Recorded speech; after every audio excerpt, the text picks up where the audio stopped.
Halo teman-teman sekalian, kembali lagi bersama saya di sini dengan nama Irgi Ahmad Fahrizi, mahasiswa Fakultas Vokasi, jurusan Teknologi Rekayasa Pembangkit Energi, Universitas Negeri Malang dengan NIM 240934705511. Kali ini kita akan melanjutkan pembahasan soal mata kuliah probabilitas dan statistika dengan pembahasan tema rentan keyakinan.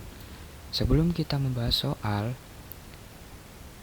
tujuan dari pembuatan video ini yaitu pertama, untuk memenuhi tugas mata kuliah probabilitas dan statistika yang diampu oleh Dr. Cindy Dwi Prasetyo, Sarjana Teknik Magister Teknik. Dan yang kedua, untuk mengajarkan kepada teman-teman bahwa statistika itu tidaklah sulit dan asik. Serta di sini juga teman-teman, kita berdiskusi mengenai statistika. Nah, oleh karena itu, jika nantinya teman-teman ada sanggahan, bisa banget tulis di kolom komentar ya. Nah, sebelum kita lanjut ke soalnya teman-teman, di sini saya akan membahas sedikit tentang rentan keyakinan teman-teman. Jadi, rentan keyakinan, interval kepercayaan. Interval kepercayaan merupakan nilai dengan tingkat kepercayaan tertentu dinyatakan dalam persentase teman-teman. 90, 95, atau 99. Interval kepercayaan ini mengandung parameter populasi yang tidak diketahui. Semakin tinggi tingkat kepercayaan, semakin lebar pula interval yang menunjukkan semakin besar pula ketidakpastian dalam estimasi yang akan didapatkan nantinya teman-teman. Nah, kemudian ada juga teman-teman, untuk mencari rentan keyakinan, kita itu membutuhkan yang pertama itu rata-rata sampel teman-teman. Jadi di setiap soal atau studi kasus pasti adanya rata-rata sampel. Kemudian yang kedua, menghitung standar error. Standar error itu nanti kita bahas teman-teman, ada caranya. Kemudian yang ketiga, menghitung margin error.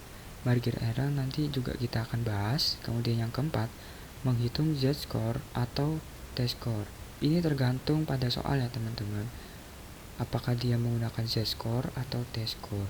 Kemudian yang kelima, yang terakhir, yaitu adanya rentang keyakinan teman-teman. Rentang keyakinan itu ada juga di dalamnya itu tadi interval teman-teman, misal 90%, 95%, dan 99%. Kemudian yang selanjutnya itu kita mencari standar error teman-teman. Cara mencari standar error sendiri yaitu yang pertama, SE sama dengan deviasi sampel dibagi akar N. Ukuran sampel besar CI makin sempit, maka hasil makin presisi teman-teman. Kemudian ukuran sampel makin kecil, maka lebih banyak ketidakpastian yang nantinya akan didapat teman-teman. Jadi untuk ukuran sampel yang lebih besar, maka hasil grafik yang diperoleh itu akan semakin terlihat teman-teman. Kemudian untuk yang ukuran sampel yang lebih kecil, maka grafiknya itu akan melebar teman-teman, atau lebih banyak yang tidak pasti teman-teman. Kemudian yang selanjutnya teman-teman, yaitu margin of error atau MOE. MOE sendiri dapat dituliskan Z dikali SE. Z atau Z-score pada tabel distribusi normal teman-teman. Jadi pada tabel distribusi normal itu ada tabelnya tersendiri ya teman-teman. Kemudian untuk SE-nya itu ada juga standar error yang tadi sudah kita cari juga teman-teman. Jadi nanti Z dikali sama dengan SE dikali SE, nanti akan ketemu teman-teman untuk margin of errornya. Nah, margin of error ini untuk menentukan kapan sih data itu termasuk ke dalam error atau data itu tidak error teman-teman. Kemudian Yang selanjutnya next. Yang selanjutnya yaitu adanya z-score atau t-score. Sebenarnya penggunaan z-score dan t-score sendiri itu ada penempatan khususnya teman-teman. Nanti akan kita bahas setelah ini teman-teman. Untuk z-score sendiri yaitu z sama dengan x bar kurangi mu per divisiasi dari populasi. Z sama dengan itu skornya, kemudian x adalah nilai data yang diamati, kemudian mu adalah rata-rata populasi, kemudian sigma adalah standar deviasi dari populasi. Untuk t-score sendiri itu mirip-mirip seperti ini teman-teman, tapi dia menggunakan sampel teman-teman, menggunakan deviasi sampel teman-teman, bukan menggunakan deviasi populasi teman-teman. Kemudian selanjutnya next. Nah, ini teman-teman yang jadi catatan. Nah, jika tidak diketahui standar deviasi atau data sedikit, maka menggunakan tabel distribusi normal atau z-score atau t-score. Kemudian di sini terdapat tabelnya teman-teman. Kita bisa melihat bahwa z-test itu jika n lebih dari sama dengan 30 dan standar deviasinya diketahui, kemudian menggunakan distribusi normal. Kemudian untuk t-test atau uji t itu n kurang dari 30 dan standar deviasinya itu tidak diketahui, kemudian menggunakan distribusi normal. Kemudian untuk f-test itu atau ANOVA yaitu ukuran sampelnya bebas dan tidak diketahui standar deviasinya, kemudian distribusi normal. Kemudian ada Chi-square, nah yang nanti akan kita bahas. Kemudian ada ukuran sampelnya ada cukup besar, kemudian standar deviasinya tidak tahu, kemudian distribusinya tidak perlu normal. Kemudian ada regresi atau korelasi. Distribusinya itu normal atau residual, teman-teman. Ini materi ini selain dari z-test dan uji T, kita akan bahas di materi-materi yang akan datang teman-teman. Nah, jika teman-teman ada pertanyaan nantinya, boleh ditanyakan di kolom komentar teman-teman. Atau jika teman-teman penasaran nih dan ingin memberitahu kepada teman-teman semua yang nonton, boleh berkomentar teman-teman apa itu uji F, uji T, uji Chi-square dan regresi juga teman-teman.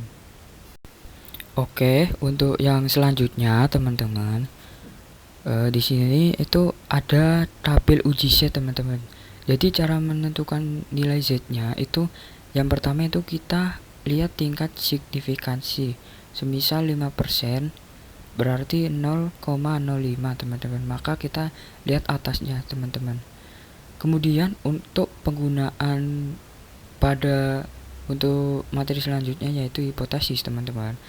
Maka dia bisa ditentukan juga menggunakan DF atau standar tengahnya teman-teman.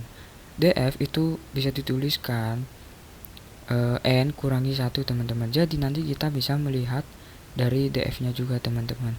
Nah, itu juga akan berkelanjutan di materi selanjutnya teman-teman, yaitu uji hipotesis. Ada uji hipotesis satu arah dan dua arah.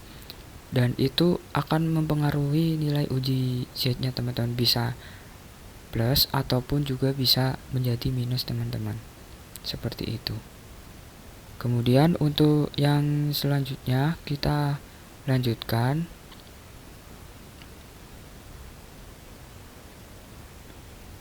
Nah, di sini teman-teman dapat diketahui di tabelnya yaitu 90% confidence dengan nilai Z-nya itu didapatkan 1,645 teman-teman. Kemudian untuk yang 95% confidence dengan uji nilai Z-nya itu didapatkan 1,96 teman-teman. Kemudian untuk yang 99% confidence dengan nilai Z-nya itu sama dengan 2,576 teman-teman. Nah, untuk nilai confident ini itu dapat berubah-ubah teman-teman, tergantung kita akan memakai yang mana nantinya di perhitungannya teman-teman. Nah, kita lanjut ke pembahasan berikutnya teman-teman.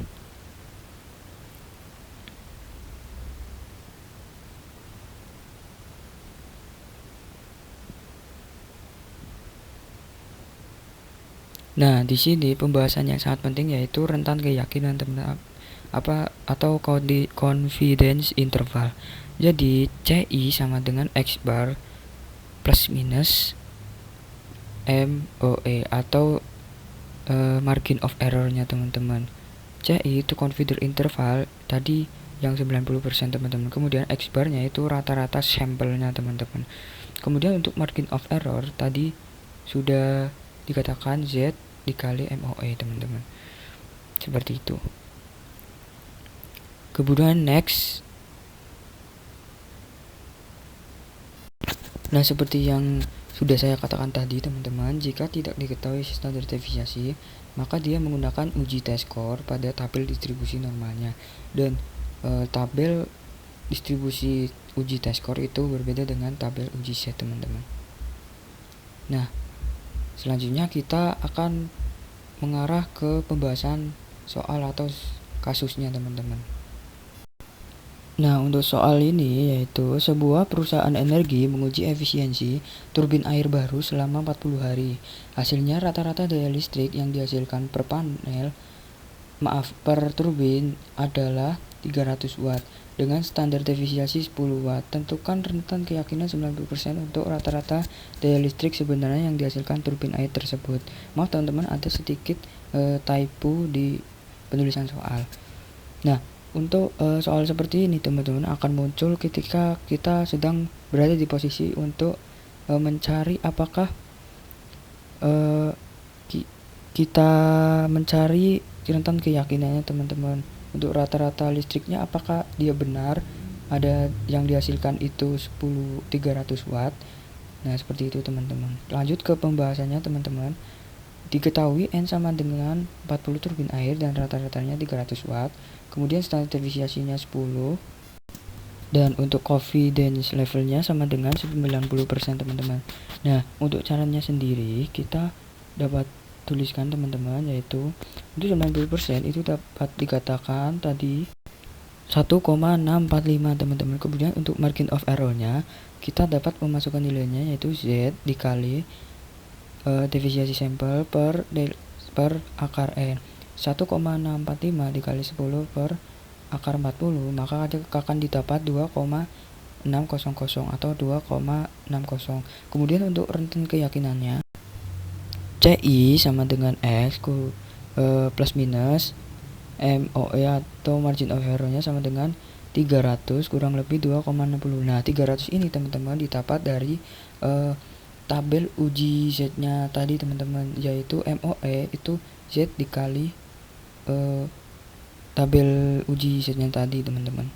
Nah, kemudian untuk grafiknya sendiri teman-teman, kurang lebih itu grafiknya akan berbentuk melengkung seperti ini teman-teman. Kemudian next, untuk soal selanjutnya, selama sebulan dilakukan pengukuran emisi gas buang NOx dari cerobong PLTU sebanyak 25 kali. Diperoleh rata-rata konsentrasi 150 ppm dengan standar defisiensi 20 ppm. Hitung rentan keyakinan 99% untuk rata-rata emisi NOx PLTU. Nah, kemudian untuk caranya teman-teman kita sama menggunakan uji Z tadi teman-teman ya.